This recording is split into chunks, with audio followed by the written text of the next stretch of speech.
Él creía que su mansión de mármol era un escudo contra la justicia, hasta que un extraño sin dinero ni poder entró sin ser invitado. Lo que sucedió después cambió el destino de todos los involucrados de una forma que nadie esperaba. El aire de la mañana en el convento de Santa Clara, en Chiapas, se sentía pesado, cargado con una quietud que erizaba la piel. La hermana Ángela, con 68 años de vida dedicada a la oración, recorría el patio de piedra volcánica con una inquietud que no lograba silenciar. Los pájaros, usualmente ruidosos bajo los pinos, mantenían un silencio sepulcral, y hasta el ganado en el corral se movía de un lado a otro con una desesperación sorda. Ángela se detuvo frente a la fuente de cantera seca y cerró los ojos, intentando encontrar la paz que siempre la habitaba. ¿Sientes esto, hermana?, le preguntó la hermana Lucía mientras salían del refectorio, con la mirada clavada en el cielo color ceniza. Ángela solo asintió, sintiendo cómo un escalofrío la recorría la espalda. Todo en este lugar gritaba que el tiempo, tal como lo conocían, estaba a punto de fracturarse.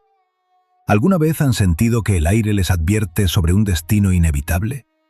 Si esta historia de fe en medio del desastre toca algo en su alma, por favor, apoyen este vídeo con un like y suscríbanse al canal para seguir compartiendo testimonios que nos recuerdan la presencia de Dios en la adversidad. Ángela buscó refugio en la capilla, aquel espacio sagrado donde había entregado sus votos 4 décadas atrás. Las vigas de madera vieja crujieron como huesos bajo la presión de un peso invisible, y los vitrales, sus antiguos guardianes de luz, parecieron vibrar antes de estallar. El suelo, firme durante siglos, se convirtió en un océano agitado que la arrojó sin piedad contra el barro cocido. El estruendo fue un rugido de la misma creación, partiendo el techo en 1000 pedazos de madera astillada que cayeron sobre ella. En ese instante de absoluta oscuridad, atrapada bajo la fría opresión de los escombros y con una viga clavándose en su pierna, el dolor se volvió secundario frente al terror de ser olvidada por el mundo. La luz de la capilla se había extinguido y el silencio, denso como una lápida, comenzó a devorar sus últimos pensamientos, dejando a Ángela a solas con el eco de sus propias plegarias. Si estas historias sobre la justicia y el misterio divino les dan esperanza, no olviden suscribirse y dejar un comentario con la palabra fe, para que juntos sigamos fortaleciendo este espacio de luz.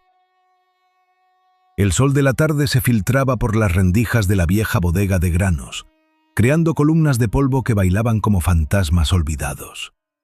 Octavio estaba de rodillas, con las manos manchadas de grasa y tierra, intentando reparar una máquina que Julián había dejado inservible hacía meses. Su orgullo, aquel que una vez lo definió como el artesano más solicitado de todo Tlaquepaque, ahora se sentía como una herida abierta. Tenía en su bolsillo un viejo reloj de bolsillo, un objeto de plata que le perteneció a su abuelo. Era lo único de valor que le quedaba y el único recordatorio de que alguna vez su nombre significó algo. De pronto el aire cambió. Se volvió fresco, limpio, con un aroma a campo recién arado. Octavio levantó la mirada y allí estaba él, el hombre de la camisa sencilla, el mismo que había visto en la tienda aquel fatídico noviembre, estaba parado junto a una pila de sacos vacíos. No hizo ruido al entrar, ni siquiera el suelo de madera vieja crujió bajo sus sandalias. Estaba ahí, observando el trabajo de Octavio con una calma que desarmaba cualquier defensa.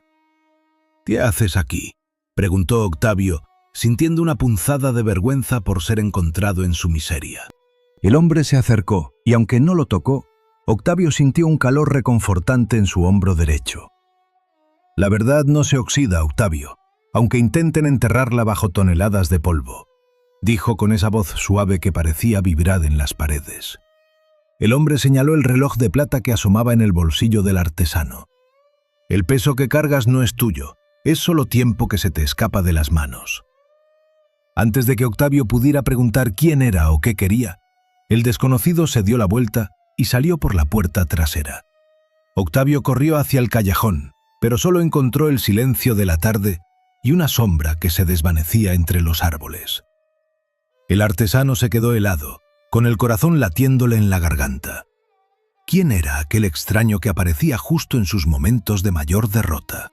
Si sientes que a veces el peso de la injusticia es demasiado grande para llevarlo solo, apoya esta historia con un me gusta y suscríbete para ser testigo de cómo la verdad siempre encuentra su camino hacia la luz. Octavio regresó al interior, sintiéndose confundido pero extrañamente aliviado, como si parte de su carga se hubiera quedado en el suelo de la bodega. Sin embargo, no había tiempo para reflexiones largas. La realidad de su pobreza golpeó de nuevo cuando un cobrador del banco apareció en la puerta con un documento de embargo. Julián había ganado otra vez. Su ex socio seguía moviendo los hilos desde su oficina lujosa, asegurándose de que Octavio ni siquiera tuviera un techo donde caerse muerto. El artesano miró el reloj de su abuelo una última vez antes de guardarlo. Quizás, pensó, ese hombre tenía razón, y el tiempo se le estaba escapando entre los dedos.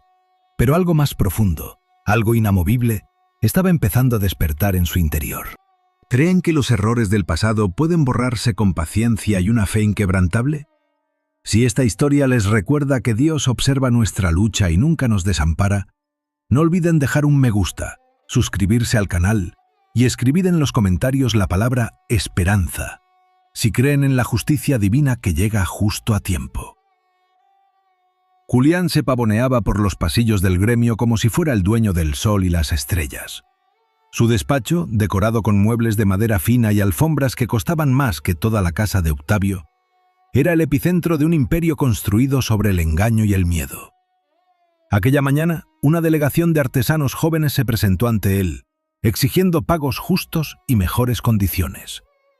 Julián, con esa sonrisa cínica que ocultaba su veneno, los miró de arriba a abajo. «Ustedes son solo piezas en mi tablero», dijo con frialdad, señalando la puerta. «Si no les gusta el trato, ya saben dónde está la salida, y créanme, afuera no encontrarán ni una migaja de trabajo». El miedo es una herramienta poderosa, y Julián la dominaba a la perfección. Durante años, había silenciado cualquier voz disidente mediante amenazas veladas y represalias económicas. Sin embargo, no se dio cuenta de que desde la esquina de la sala, detrás de una cortina pesada, aquel hombre de la camisa sencilla observaba cada gesto. Su presencia no se sentía como una amenaza directa, sino como una cuenta regresiva que empezaba a correr. Julián sentía una irritación constante, un hormigueo en la nuca que no desaparecía desde hacía días. Se sentía observado, pero cada vez que volteaba, solo encontraba el silencio de las oficinas vacías o el murmullo de los empleados aterrorizados.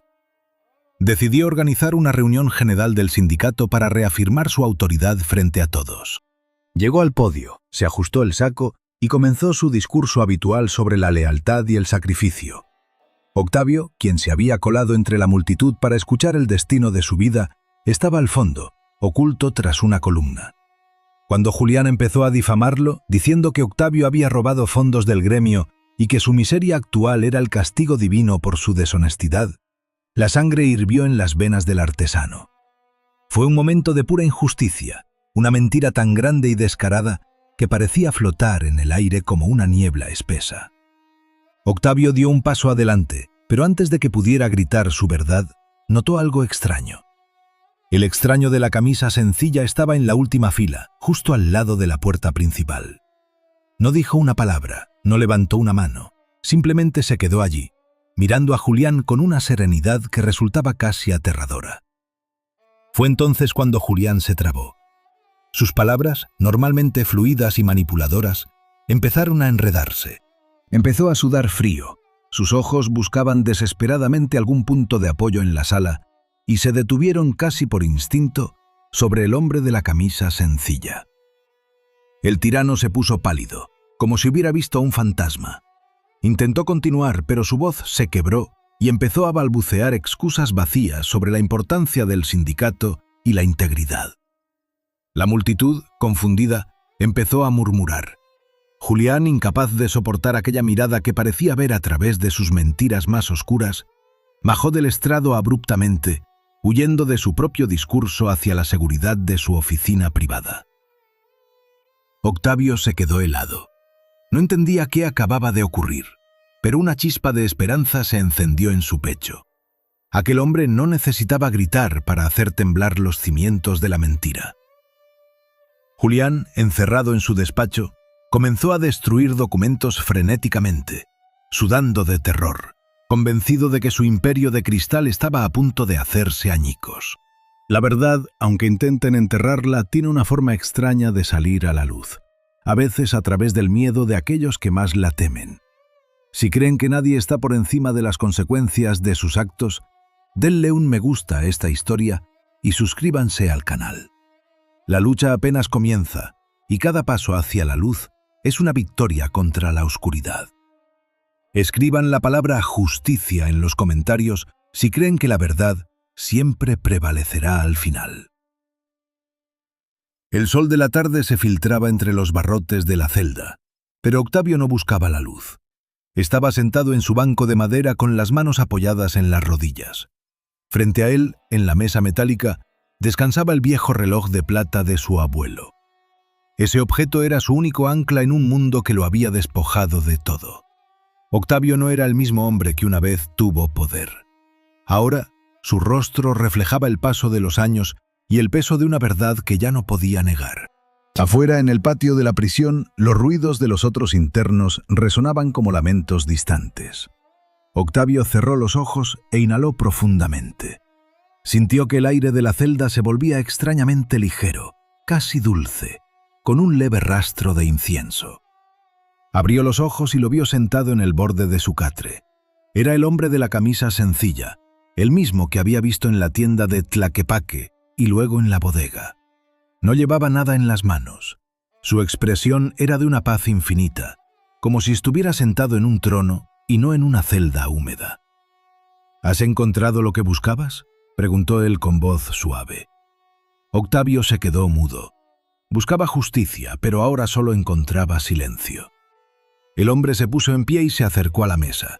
Sus pies descalzos caminaban sobre el suelo de cemento frío con una elegancia serena.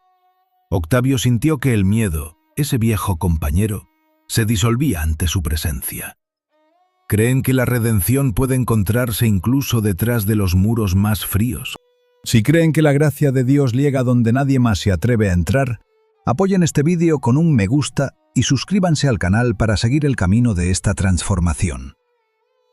Octavio tocó el reloj de plata y lo deslizó hacia el centro de la mesa. «Es lo único que tengo», susurró.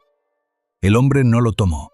En cambio, puso su mano sobre la superficie fría del metal. «No necesito tu plata, Octavio. Necesito tu voz». «¿Mi voz?», preguntó el artesano con voz ronca. «¿Quién me escuchará a mí, un hombre condenado? Todos aquellos que aún viven bajo la sombra de la mentira necesitan saber que el peso del pasado no tiene por qué definir el resto del camino». Octavio sintió un nudo en la garganta. Vio al hombre dar la vuelta y caminar hacia la puerta de la celda. El guardia de afuera, que solía ser un hombre severo y distante, estaba de pie, mirando hacia el interior con los ojos nublados, como si hubiera olvidado por qué estaba allí. El hombre de blanco pasó frente a él sin decir palabra, y el guardia simplemente se hizo a un lado, como si le abriera paso a un rey. Octavio se puso de pie, su corazón latía con una fuerza nueva. Entendió que el cambio no llegaría con un milagro ruidoso, sino con su disposición a hablar.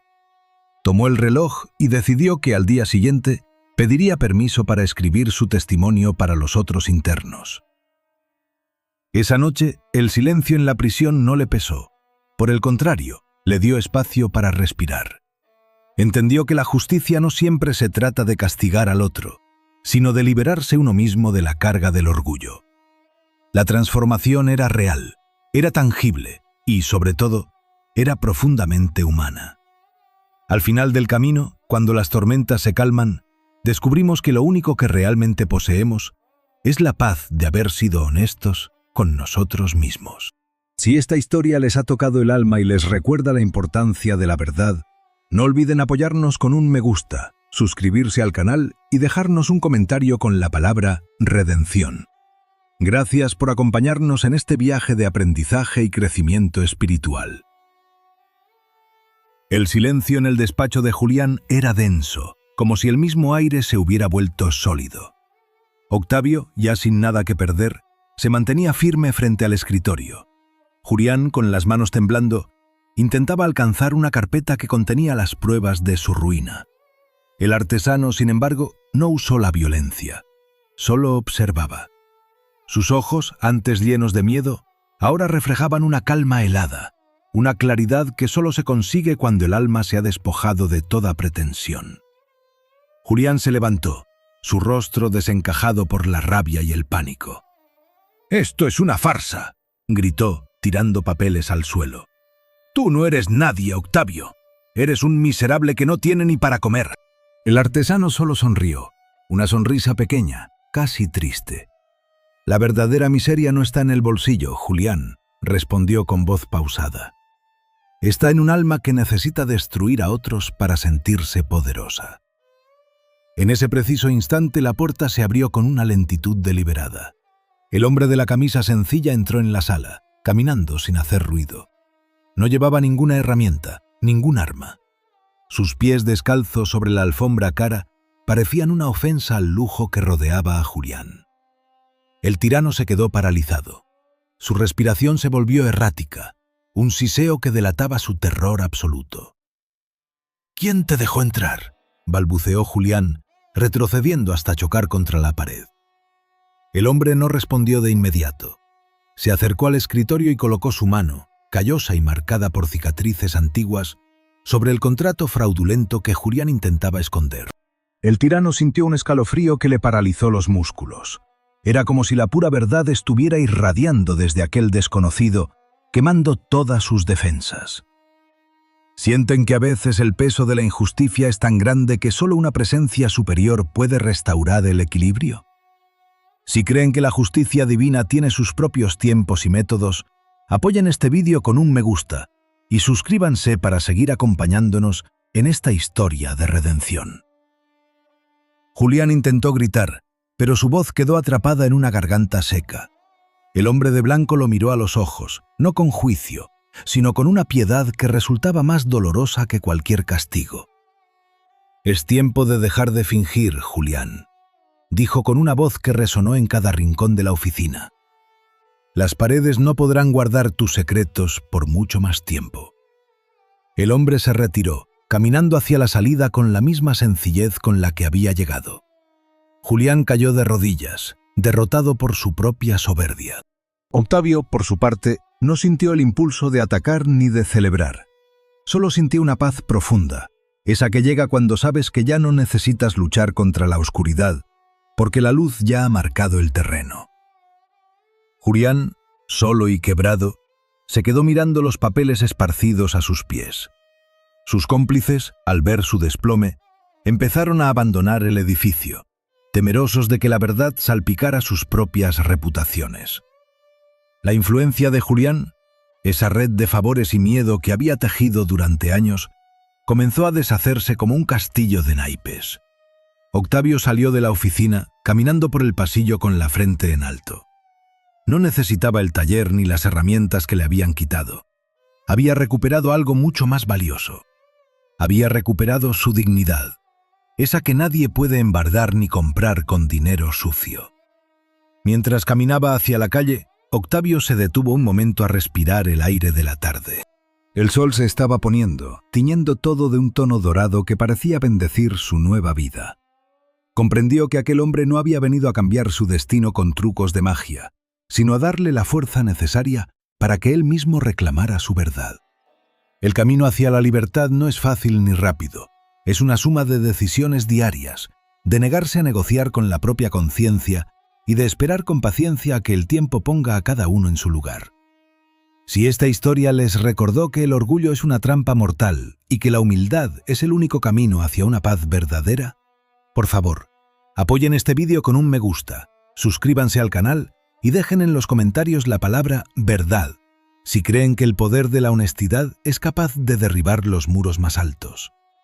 Gracias por compartir este momento de reflexión con nosotros y por ayudarnos a difundir esperanza. Julián no dormía. La habitación, antes llena de seguridad y poder, se sentía ahora como una jaula.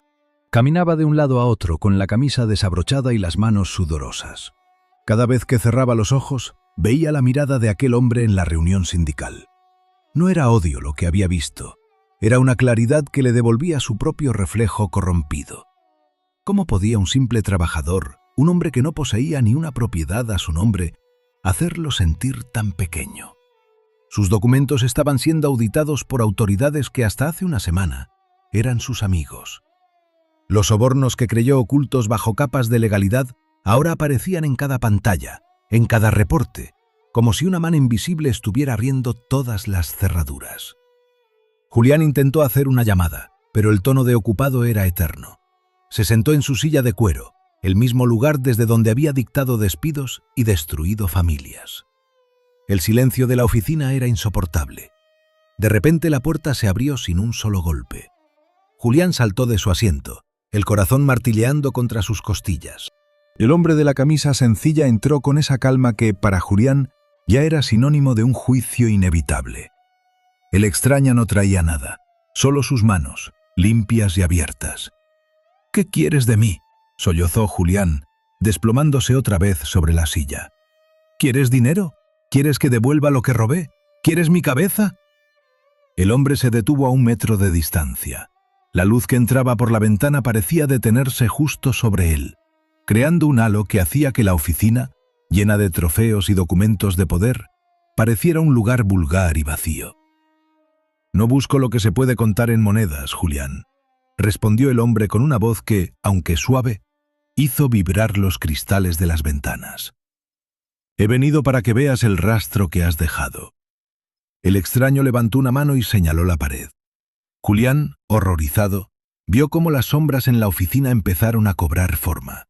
No eran espectros, eran rostros. Rostros de los artesanos que había arruinado, de las familias que había echado a la calle, de los jóvenes talentos que había silenciado para que su propia mediocre reputación no fuera eclipsada. Vio la cara de Octavio, marcada por años de penuria, pero también vio algo más. Vio su propia cara, una cara envejecida por el rencor, una máscara que se estaba derritiendo ante la verdad. ¿Sienten que la conciencia es el juez más severo que cualquier ser humano puede enfrentar? Si creen que la verdadera justicia comienza cuando nos atrevemos a mirar la verdad de frente, apoyen este vídeo con un me gusta y suscríbanse al canal. Cada verdad revelada es un paso hacia la libertad. Escriban en los comentarios la palabra luz, si creen que no hay nada oculto que no haya de ser manifestado. Julián se cubrió los ojos, pero las imágenes seguían ahí, grabadas en su mente como brasas encendidas. «¡Basta!», gritó. «¡No quiero ver!». El hombre dio un paso más y el miedo en Julián se convirtió en un llanto infantil. Había pasado toda su vida construyendo una armadura de ambición y crueldad, creyendo que el poder era un escudo infranqueable. Pero ahí, ante la presencia simple y pura, su armadura se deshacía. El poder se había ido. No había abogados, no había influencias, no había amigos poderosos que pudieran interceder ante esa quietud que lo estaba desnudando por completo. El hombre de blanco puso una mano sobre el escritorio donde antes estaban los contratos que sellaban la ruina de Octavio. «Todo lo que construiste con engaños está cayendo, Julián, y no es por manos humanas. Es porque la mentira no tiene cimiento, y el tiempo siempre termina por reclamar su parte». Julián, en su desesperación, se arrodilló. Era la primera vez que se arrodillaba ante algo que no fuera el dinero o el miedo. Sin embargo, no lo hacía por arrepentimiento. Lo hacía porque no tenía a dónde más ir. Estaba atrapado en el centro de su propio fracaso. «¿Por qué a mí?», susurró el tirano. «¿Por qué te has molestado en venir a este lugar?». «Porque también eres mi hijo», respondió el hombre con una tristeza que le partió el corazón a Julián. «Porque incluso en la profundidad de tu maldad, sigo viendo al niño que quería ser alguien, antes de que el mundo te convenciera de que ser alguien significaba pisotear a los demás». El hombre se giró para marcharse. Julián esta vez no intentó detenerlo.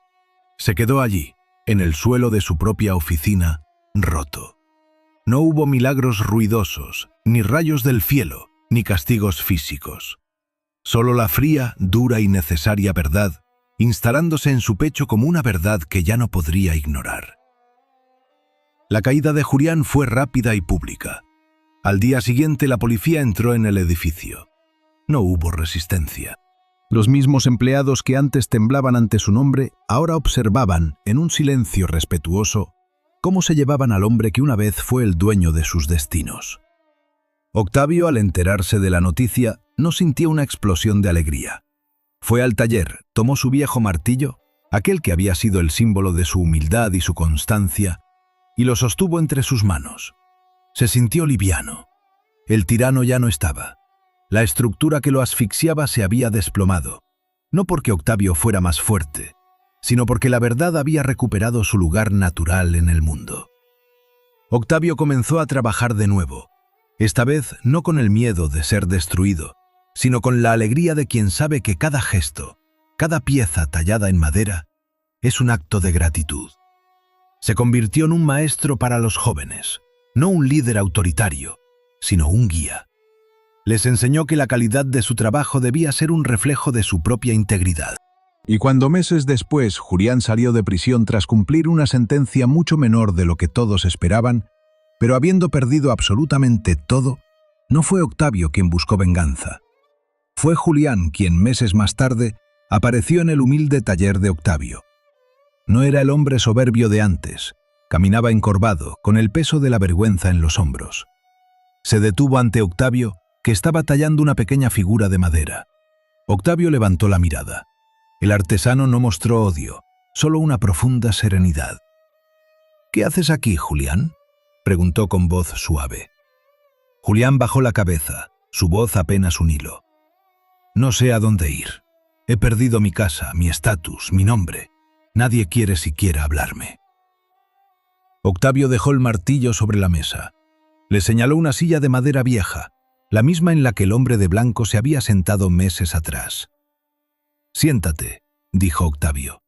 «La vida es corta, Julián, y el tiempo para pedir perdón es ahora, no mañana».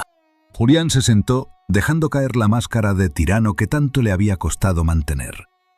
Por primera vez comenzaron a hablar, no como amo y esclavo, sino como dos hombres que habían aprendido por caminos muy diferentes que el éxito sin alma es el camino más directo hacia la nada. Julián empezó a ayudar en el taller, barriendo, limpiando las herramientas, haciendo las tareas más humildes que años atrás habría despreciado. Octavio lo observaba, no con superioridad, sino con paciencia. Entendió que su tarea no era ser juez de Julián, sino ser el testigo de su cambio. El proceso de restauración de un hombre es tan lento y delicado como la restauración de una pieza de madera antigua. Requiere quitar capas de barniz, lijar las asperezas y, sobre todo, tener la paciencia de ver qué es lo que queda debajo de todo ese dolor acumulado. La paz regresó a sus vidas, una paz que no dependía de las circunstancias, sino de haber enfrentado la verdad y haber sobrevivido a ella. El taller de Octavio se convirtió con el tiempo en un refugio para otros. Muchas personas llegaban con historias de traiciones, de empleos perdidos o de orgullos quebrados. Allí, entre el olor a cedro y virutas de madera, encontraban más que un trabajo. Encontraban un hogar donde se les enseñaba que el valor propio no depende de la opinión de otros, sino del trabajo honesto y la rectitud. Octavio, a través de su propia transformación, había creado un ecosistema de sanación. No se trataba de predicar, sino de vivir. La lección era simple pero poderosa. La presencia de lo divino se manifiesta en la paciencia con la que aceptamos nuestras heridas y en la determinación con la que decidimos no dejar que esas heridas nos definan. La vida continuó, pero ya no con la prisa de antes. Octavio aprendió que los grandes cambios no ocurren con fuegos artificiales, sino con la constancia de quien, a pesar de todo, elige hacer lo correcto. Julián, a su manera, también empezó a encontrar propósito. Ya no era el hombre que necesitaba pisotear a otros. Ahora era el hombre que ayudaba a levantar las mesas de trabajo para los más jóvenes. La historia no terminó con una gran victoria o una venganza gloriosa. Terminó con algo mucho mejor. Con una paz que sobrepasaba todo entendimiento. Porque al final, cuando despojamos a la vida de sus distracciones y mentiras, lo único que queda es la capacidad de servir y el privilegio de ser perdonados. ¿Creen que el perdón es el acto más valiente que un ser humano puede realizar después de una gran traición? Si esta historia les ha dejado una reflexión sobre la importancia de perdonar para sanar nuestras propias heridas, les pedimos que apoyen este vídeo con un me gusta, se suscriban al canal y compartan sus pensamientos en los comentarios. Escriban la palabra paz si creen que el perdón es la llave para una vida verdaderamente libre. Gracias por estar aquí, por escuchar y por ayudarnos a llevar este mensaje de esperanza a quienes más lo necesitan. Que la luz de la verdad les acompañe siempre en sus decisiones diarias. El silencio en el tribunal de Uberaba pesaba más que el concreto de las paredes. Augusto Ferreira estaba sentado en el banquillo, encogido, con un traje que le quedaba grande. Ya no era el coronel que dominaba la región con un látigo. Era un hombre derrotado. José María, sentado en la parte trasera, observaba la escena con una paz inmensa en el pecho. No sentía deseo de venganza, solo el alivio de la verdad revelada. A su lado, Dona Lourdes sostenía su mano con fuerza. Ella había recuperado su salud, un milagro que los médicos aún no lograban explicar con lógica. Sus nietos, Lucas y Ana, jugaban cerca con una inocencia que contrastaba con la amargura del lugar. El juez comenzó a leer la sentencia con voz pausada y solemne. Augusto escuchaba cada palabra como si fuera un martillazo. Las pruebas presentadas por el investigador, facilitadas por el testimonio honesto de los otros trabajadores, eran irrefutables. Las condiciones inhumanas de la granja, el trabajo esclavo, las deudas impagas y el robo de derechos básicos habían quedado al descubierto ante toda la sociedad. Mientras el juez dictaba los años de prisión, Augusto bajó la cabeza hasta tocar sus rodillas. Sus aliados, aquellos que antes compartían sus banquetes y sus secretos, ya no estaban. Habían desaparecido en cuanto el escándalo estalló, dejándolo completamente solo frente a las consecuencias de su soberbia. Fue en ese momento, cuando el juez terminó de hablar, que la puerta lateral de la sala se abrió lentamente. Todos giraron sus cabezas, esperando ver a los oficiales de justicia. Pero no eran ellos. Era un hombre sencillo, vestido con ropa de trabajo gastada y sandalias de cuero. Caminó por el pasillo central sin que nadie se atreviera a detenerlo. Su presencia llenó el aire de una calma repentina. Era el mismo hombre que había trabajado en la granja, el testigo silencioso de las humillaciones. Augusto lo reconoció y un temblor violento recorrió su cuerpo. Intentó hablar, pero solo salió un gemido ahogado de su garganta. El hombre se detuvo frente al banco de Augusto. Lo miró con una mirada que no juzgaba, sino que invitaba a la introspección más profunda. ¿Quién es este hombre que aparece en el momento exacto donde la vida de un tirano se desmorona para siempre?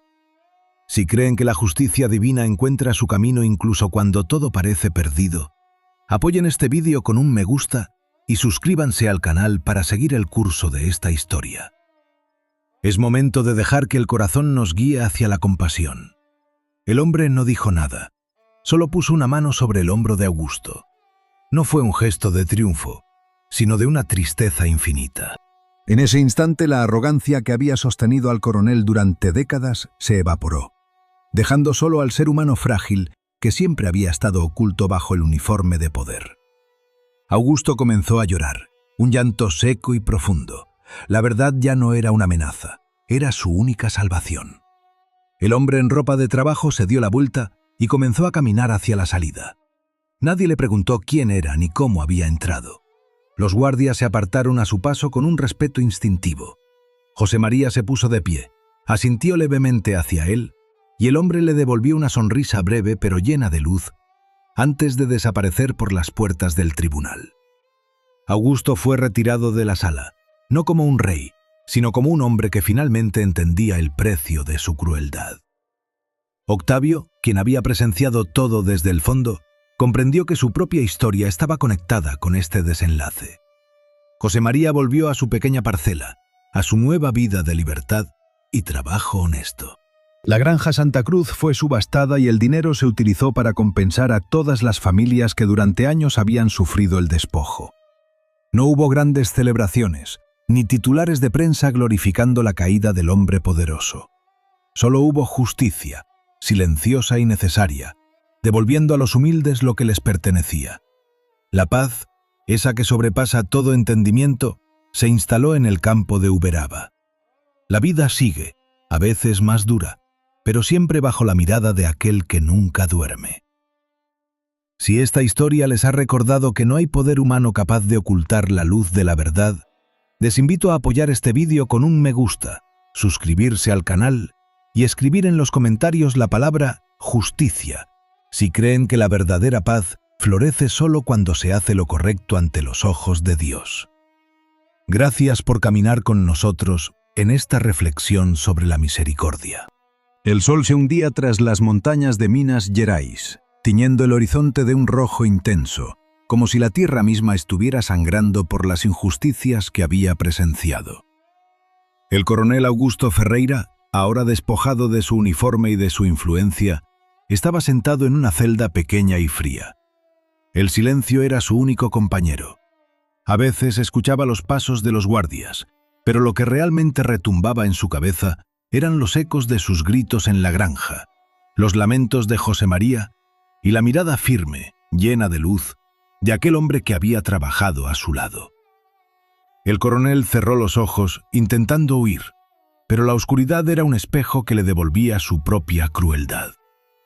En el patio de la prisión, José María caminaba con una libertad que el coronel nunca llegaría a comprender. Su pequeña casa de ladrillo, construida con el dinero que el juez le había ordenado devolver, era un santuario de paz. Dona Lourdes, sana y fuerte, cuidaba de sus nietos, Lucas y Ana, quienes correteaban por el patio sin miedo al látigo ni a los insultos. José María se detuvo a mirar el atardecer, sintiendo una brisa suave en su rostro. Recordó la noche en que, arrodillado sobre la tierra roja, le pidió a Dios que no olvidara su sufrimiento. La respuesta había llegado, no como él la imaginaba, sino como una lección de vida. La justicia, comprendió José María, no siempre es una victoria estruendosa. A veces es simplemente el retorno de la dignidad a quienes fueron despojados de ella. El coronel había caído, sí, pero la verdadera victoria no era su prisión. Era la restauración de una familia que había sido casi destruida por la ambición. ¿Creen que la verdadera justicia es más que un simple castigo legal? Si les conmueve cómo la vida logra florecer después de los años de oscuridad, por favor, apoyen este vídeo con un me gusta y suscríbanse al canal para seguir el camino de estas historias de fe. En la celda, Augusto pidió un papel y un lápiz. Por primera vez en meses no buscaba una estrategia legal. Buscaba palabras que no sabía si alguien leería. Escribió a José María pidiendo un perdón que sabía que no merecía, no para salir de la cárcel, sino para liberar su propia alma del peso de su maldad. Entregó la carta al capellán de la prisión con las manos temblorosas. Ese fue el acto más difícil de su vida. El coronel Ferreira, el hombre que creía que el mundo le pertenecía, había aprendido que el poder real reside en la capacidad de reconocer nuestras faltas ante quien más hemos lastimado. El tiempo siguió su curso en la pequeña granja. La tierra, antes exigida hasta el agotamiento, ahora descansaba y producía con generosidad. José María no se convirtió en un nuevo dueño cruel, compartía su cosecha con los vecinos que aún luchaban. Enseñó a Lucas y a Ana que la tierra es un regalo y que el trabajo, cuando se hace con amor, es una forma de oración. La vida no era perfecta, pero era honesta. Y cada tarde, al ponerse el sol, José María miraba hacia el camino, esperando quizás ver de nuevo a aquel hombre de túnica sencilla, aquel amigo que le enseñó que incluso el más pequeño gesto de fe puede mover montañas de injusticia. Si esta historia les ha recordado que Dios siempre escucha el clamor de los humildes y que no hay mal que dure para siempre, les pedimos que apoyen este vídeo con un me gusta, se suscriban al canal y escriban en los comentarios la palabra gratitud, si creen en el poder de la redención. Gracias por habernos acompañado hasta el final de este relato. Que la paz de saber que la justicia divina es real llene sus hogares. Nos vemos en nuestra próxima historia, donde cada paso hacia la verdad nos acerca un poco más a la luz.